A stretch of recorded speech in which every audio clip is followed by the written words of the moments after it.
Yo guys, welcome back to some more Peter Sonic. Anyway, today we're talking about Dragon Ball Super episode 50. This was a great episode. I kind of liked it. I don't like it as much as the other two, but I do like it in terms of, you know, the action and then what happens after the action. So let's get right into it. So this episode begins with obviously after Black came back to the past. Obviously, Whis tells, he came back and, he was talking about this ring. Whis tells Beerus, he's like, Lord Beerus, look at that ring. And apparently that ring is a ring that only the Supreme Kais or the Kaioshins can use it to go back through time. So apparently this ring is what only Kaioshins, which are the Kais, like King Kais, the Supreme Kais, all those guys, only they can use it to go back in time. Anyway, Goku, obviously Future Trunks wants to fight Black after everything he's done. Vegeta tells him to step down and Goku steps up. When Goku steps up, here we go, the battle begins. And when Goku's fighting him, he's fighting him in his Super Saiyan 2. I think or his Super Saiyan form. I couldn't really tell.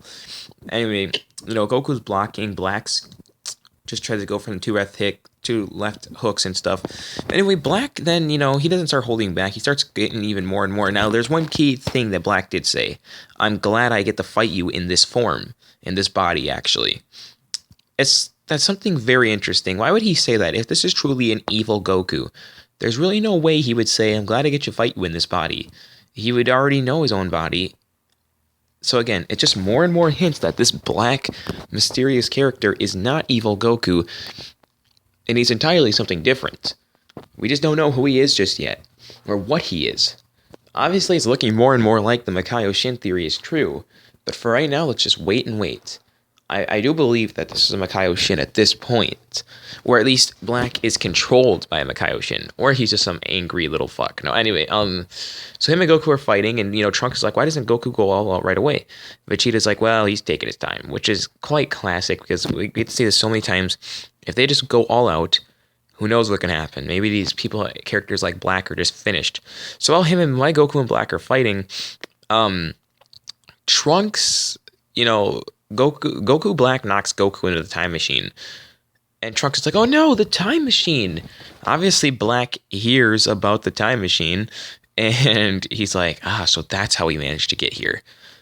So then, Goku and Black are fighting. And Black gets severely injured by Goku. Black then manages to escape because he's a douchebag. And he then destroys the time machine and then leaves to the future. Since Trunks or no one else is there to fuck with him. Now, this has a very, very heavy impact on everybody. As Trunks is like, but there's still humans alive in the future. We need to find a way to get there. So Beerus says the way Black keeps teleporting through time is with that mysterious ring on his finger. It's a ring that the Kais have. Trunks is like, well, wait, you're a god of destruction, which is a high Kaioshin. That means you have one, right? And Beerus is like, well, sadly, time travel is not something I'm allowed to do. So this gets back to the question, are the Kais allowed to go back in time? Because what if the Supreme Kai actually did that? What if, I don't know. I'm not going to speculate on that right now. That's kind of a stupid theory. I doubt he went back in time. But anyway, I was just thinking of another timeline where Majin Buu actually did just was able to escape and everything, and then was able to be revived, and then was destroyed everybody before because nobody knew it was coming. Anyway, you gotta think about that's what I kind of like about the last two Dragon Ball Z sagas, like the Cell and Buu saga, is if nobody knew that these enemies were coming, then there's a lot of interesting things that could have happened, like against the androids. When they didn't know the androids just suddenly showed up. They just got their asses kicked. Same thing with this. If they didn't know Nappa and Vegeta were coming, they would have never trained, and then all of a sudden they're in huge trouble. Anyway, so they were already in huge trouble anyway, but still, after that, Trunks wants to find a way to go back to the future. Bulma tells him that the time machine might be too hard to fix for her, but she'll give it a try because she's Bulma. She obviously doesn't give up without trying at least. So that's pretty much where the episode ends. Well, actually, Krillin did mention something kind of funny. He was like, Whis, can't you just use that going back in time thing?